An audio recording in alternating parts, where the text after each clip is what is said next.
So seems like about once every 6 months we're able to take a few minutes and make a video together. So hopefully we can cover a lot of stuff here and everything. So first off, it's what time? Like 12:30. So it's like 12:30 on a Tuesday night. We got to get up and go to work in the morning. Kids to school, the whole 9 yards. But we had a lot of Homestead stuff we didn't get to today for the fact of working and having kids having softball this evening, practice and everything. And I got volunteered to help coach. So And there's that too. So it's definitely a lot of things going on, definitely busy and all of that. So, some people will make an excuse for not homesteading or prepping or doing any kind of thing like that. And they'll use the excuse of time, and that's a lie.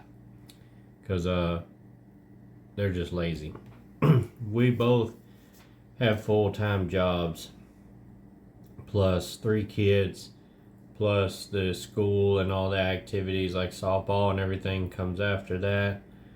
We have church on Sunday mornings. We have church on Wednesday night. We don't have Sunday evenings, but we have Sunday morning, Wednesday night, and everything else that goes along with that. And we still manage to drag by somehow with pulling our hair out from time to time.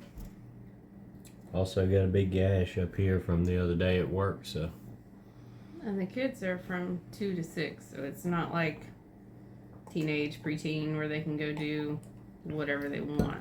It's a lot of supervision. Yep. We're also very protective parents, so. Pretty much. So, anyway, we have a milk goat now, as some of y'all may know, which is pretty cool. And, I've been helping her in the evenings and sometimes in the mornings, but here lately I ain't been able to drag myself up early enough, so she's been taking care of that. So that's definitely appreciate it. And another tip, if you're going to be doing homesteading and stuff like that, it definitely needs to be a team effort. It's really hard to do everything by yourself. You need both people or, everybody in the house ideally pulling towards the same goal. Token of appreciation. Milk stand. Greatly appreciated in return. Yeah. It's not the greatest in the world. I watched a YouTube video or two and kind of took some ideas from it. I didn't build it exactly like they did, but definitely took some ideas from it. We're very big on reusing pallets, usually because we can get them for free and things like that. So I started with that, and I bought some 2x4s to frame it in and everything. So, but still, it's nice to have the pallet as a starting pattern or base form or something like that. I built those couple of shelters and stuff out of them and different things like that. But yeah, the milking stand is, I'd say, a must have if you're going to have even one dairy goat, because we tried just tying her to the house in there or whatever to the side there, and even putting a bucket of food in front of her. It just, she would be okay for like 30 seconds maybe, and then she'll want to move or kick or turn her head back, and then she just goes ballistic for whatever reason. Which I thought, being in the milking stand, kind of with the things, holding your head in there, she would go wild on that, but she does not give pretty much any problem with that. We got a little food tray there for her to eat out of, and every now and then she'll step a little to the side, but not acting crazy like she was doing. She's gotten to the point to where now when we have another one in there with her for a companion, but when we go in to feed, we'll feed her and then The milk goat knows to come to the gate to come out to get hers, so it's getting in a pattern. Yeah. And like I said, we bought her at a sale. She had 2 kids with her, and they were all sold separate, and we ended up with her. So bringing her here to a new place with her babies and everything like that, and like I said, us not knowing what we're doing and learning how to do that, and not having the right setup and everything like that, it's been, She's been in 3 different lots since she's been here. Yeah, it's been hectic getting used to it. So hopefully we're on the downhill swing now, or whatever. But yeah, we put her in the lot with Belle, and apparently no animal gets along with Belle or something, because they all jump out. They all seem to jump out, even a goat. I had no idea that she would jump, that high. But she did, so yeah. Belle, it's a good thing Belle's happy being alone, because it seems like she's going to stay that way. We'll see how interesting that gets come breeding time. Yeah. Yeah, we were talking about it the other day, since her lot's right up against the big cow pasture. When she gets a little older and starts coming in heat, we may have to move her further away, because the bull can come through the pen with no problem. So that might be an issue. That's in June. Roughly estimated. Yeah. Mm-hmm. So we're kind of in the middle of winter and summer here, depending on what day it is. It was pretty nice today, more like a spring day. T-shirt weather pretty much all day. Last week, was it Thursday and Friday, was really nice, and T-shirt, nice outside and everything like that. And then Saturday it was snowing. We ended up helping our buddies again Saturday, processing another hog they had, and like I said, it started out cold, then it was raining on us, and then it turned into snow and sleet. It was coming down pretty good too, but luckily it didn't stick or anything like that, and it was gone by the evening. As a matter of fact, sun come out Saturday evening again. We actually finished about 3 hours earlier than normal on that one. And it was roughly the same size, I think. Yeah. I mean, this was like finishing up, cleaning up, and everything. Yeah. We had a lot better setup this time. Yeah. The space was there. Everything was in one spot. Every time we do this, we're starting to learn more and more and get better at it, honestly. Our place out here, where we do ours in the barn, next year hopefully we'll have the wood heat set up in there to make it a little bit nicer. And usually when we end up killing a hog, it's about 13 degrees outside, so everybody's freezing to death. But yeah, our buddies over there is going to give us a wood heater. They got a small one that they're not using, which will work perfect for the shed out here. Also, they gave us 2 hogs, a full-grown sow that they bred with their boar, or at least believed to be bred. We'll see. Hopefully it is. And they gave us a smaller one. That's a mule foot, for any of y'all that might be familiar with that. Red wattle too? Yeah, I think so. I'm not really all that familiar with mule foot and everything like that, but I know a lot of people like them, and they're supposed to have like a marbled meat like a cow and everything, so that might be interesting to figure out. And as you can see, this is our newest pain in the butt. They know it's not. The newest pain in the butt is the milk goat. Mm-hmm. He's a weird cat. He's 9 months old. 10 months now, I think. 9 months when we got him, 10 now. We ended up getting him from PetSmart, which is a shelter cat. They do like a... they sponsor them with the local counties and cities. Yeah, whatever you want to call that. But the cat we had ended up going off, not coming back for whatever reason, and she wanted to get the kids one for Valentine's Day and everything. So we ended up going in there looking, and they had some around that were 5, 6, 7 years old, just kind of laying around and everything. And they just got him in, and they actually hadn't processed him. He was just running around in the floor in the little cat section there. And I told her, I said, that's going to be the one there, because he was running around playing and stuff like that. So we ended up getting him, and he made himself at home right away, and the kids did too and all. But He's very tolerable with the kids. surprisingly so, especially being a young cat and all. But he's yeah, you can't leave the toilet seat up. He thinks he's a dog. He's a breaker for everything. Well, not everything, but lots of bad habits. But yeah. So we did that hog Saturday, and then Sunday we went and played at a revival, and put the video on here and everything. And I didn't know it, but ended up a congressman was there, and we ended up playing in front of a congressman. So that was pretty cool. Maybe I'll go into politics.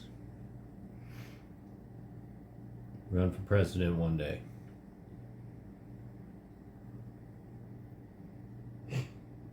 What you think?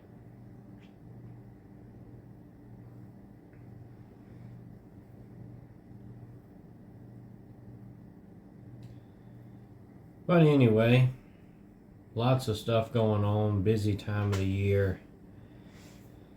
Lots of stuff coming up on the homestead. And like I said, doing all the ball stuff, that might be a challenge. And We've got 2 on 2 different teams and one that's not old enough to play yet. and then sometimes, but it pretty much always on Thursday, we have our other kid in the group that we go pick up for her practice and everything, and bring her with us. So yeah, lots of kids.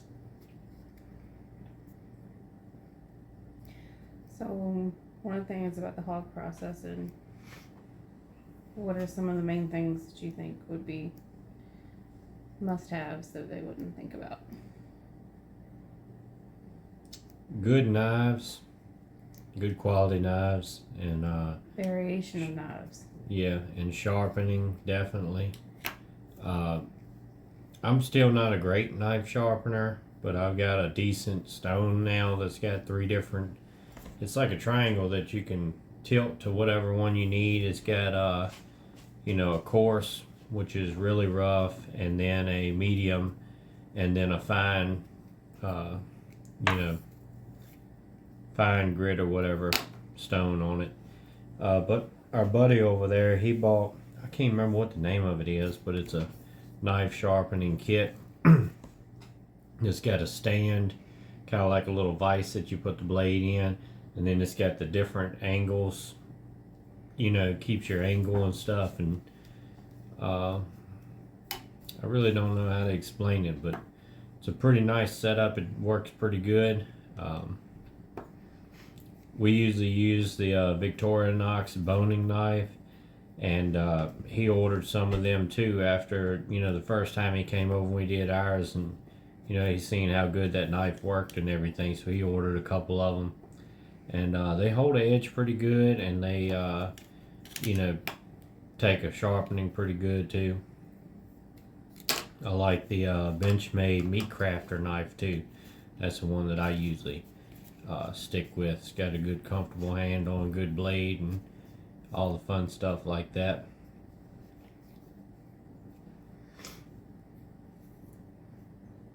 As far as after you've gotten them carved out, when you go to cut them up and everything, something that was very helpful was tablecloths. Makes for easy cleanup. It's an easy way to switch from a cutting board to a grinder. There's nowhere near the amount of stuff to clean. Yeah. That's another thing. doing hogs, they're just so greasy. It makes it hard to deal with sometimes versus like beef. It doesn't have anything like that. I mean, it's a whole lot easier to clean up during doing beef. But yeah, we've been wanting that milk goat for a while, and that something we were finally able to find a good deal on, which, as many of y'all probably already know, it's hard to find a good deal on a goat this day and age. Definitely. This is you said, an Alpine La Mancha cross. Mm-hmm. I was looking at a La Mancha on Craigslist not too long ago, and they wanted $250 for her. And, I mean, we've seen them all the way up to $500. Seen them more than that, but this stuff is crazy. Yeah. I mean, it's good if you're into showing them and all, but not for our purpose. Yeah. That's exactly right. The Dexter cow's doing good. I like her pretty well. She's still not as tame as we need her to be and everything, but it just takes time, and we really hadn't had a lot of time to fool with them, unfortunately. That and change of weather has been really windy. Yeah. Doesn't help anything. Animals act stupid when the wind blows. And we had added another cow since then. Mm-hmm. Yep. Getting ready for garden season and everything like that. We planted potatoes and planted broccoli and lettuce. Cabbage. So far. We could plant onions, we just hadn't done it yet. Honestly, we don't use a lot of onions. We haven't had good luck with onions. Yeah, onions usually don't do it well for us. You usually get a lot of blade, very little onion, and the onion's usually rotten before it's even done. Yeah. Something else we're experimenting on. This cuttings from the apple trees. You can see it's blooming out pretty good. We've been having it in here in a jug of water. Not sure exactly when I need to move them into soil and everything, but I need to do some more research on that. But definitely want to up the orchards and everything, being there something that is what I consider relatively low maintenance, as in it comes back every year. You don't have to till it and plant it and do all these things. So it's kind of what I look at as free food. And if we had, I mean, apples are a good thing for several different reasons. I mean, if we have more than we can find things to do with, eat, or make juice or anything like that, you can always feed them to the animals. Just about every animal loves apples.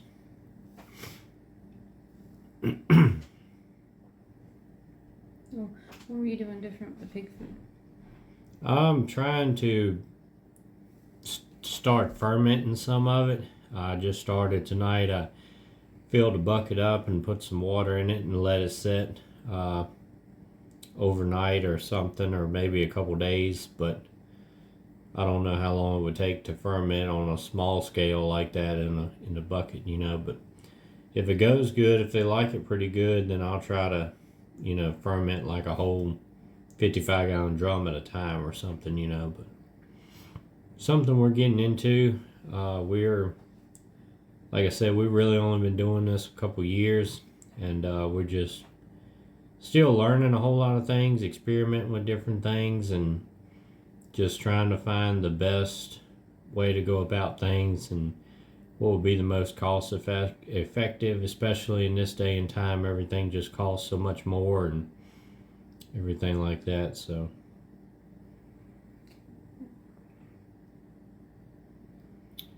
I want to get her to start doing some videos, like a series of like homestead cooking, homestead recipes and stuff like that, making different things with stuff that we produce here. I think that would be pretty cool. So let us know if that'd be something y'all be interested in. What's some of your favorite things to make like that? I think one of the fastest and most liked dishes is cutting up chicken and putting it in a glass dish, and put the already canned string beans, the ones that we did last year. Mm-hmm. String beans on one side and diced potatoes on the other. Throw some seasoning on it and put it in the oven. And everybody loves it. Yeah. And it's only one dish. It's hard to beat. I'd have to say salsa might be my favorite thing that we can. Yeah, it is good.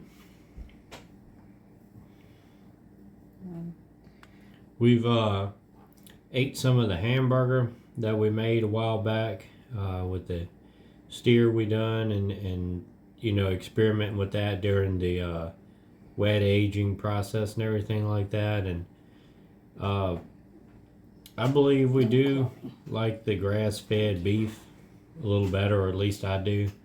It's a lot leaner, and something to consider. Usually he likes the burger and I like the steak, but when it comes to grass-fed, it's kind of backwards. Mm-hmm. Which I still like it, but I prefer the burger over the steak, which is kind of way off for me. And again, it's all personal preference. A lot of people love the fat on the steak, which she's one of those people, but I hate the fat on the steak. I'll cut around it every single time. Too chewy for me or whatever, but not my thing. But like I said, with the grass fed, it's just so lean. I like it a whole lot better.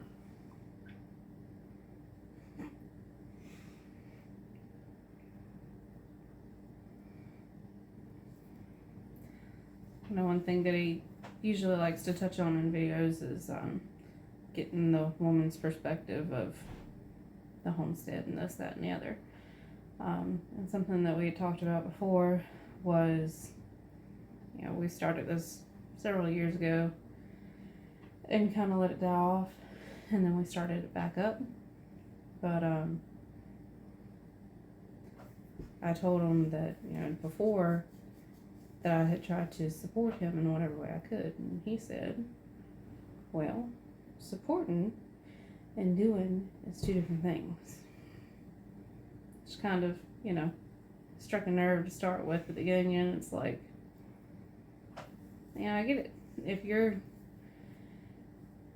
doing an exercise program and you have somebody that's supposed to be your partner in it, if they're on the sidelines saying, yeah, go do this, or yeah, you're doing a good job, keep at it, and then they're over there eating a donut, it's not exactly the same thing as helping you.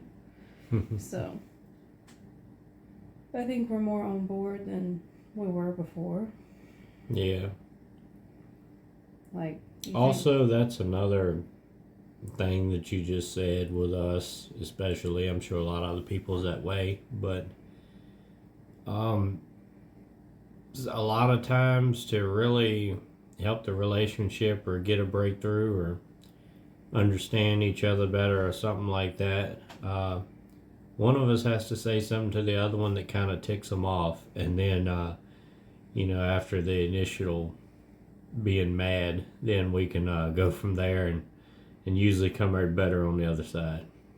So as a reference, this conversation that we had is probably 3 months old. Yeah, it's been a while. So there's that. And they say that, you can't be romantic if you're walking around in a pigsty.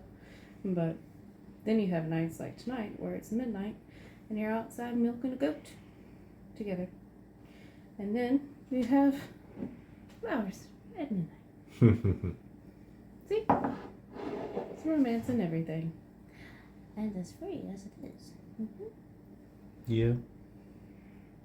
But, like milking the goat and everything like that, I enjoy doing that kind of stuff, and I think she's really seeing the enjoyment and things in it now too. And the flower there is a buttercup. And when we first started dating and stuff, we was driving down the road one time, and I pulled over, and she didn't know what for. Thought I was crazy or something. And I went out in the woods and picked some where I knew it was a bunch of them grew wild, and Had brought an them back to abandoned her. house in the middle of nowhere after our first argument. I thought I was going to die. But yeah. The cat's not amused by the story either. It's okay. Well, I reckon that'll better do it for this one. We'll get ready to hit the bed and get up and do it all over again. Like I said, if y'all got any questions or comments or things you want her to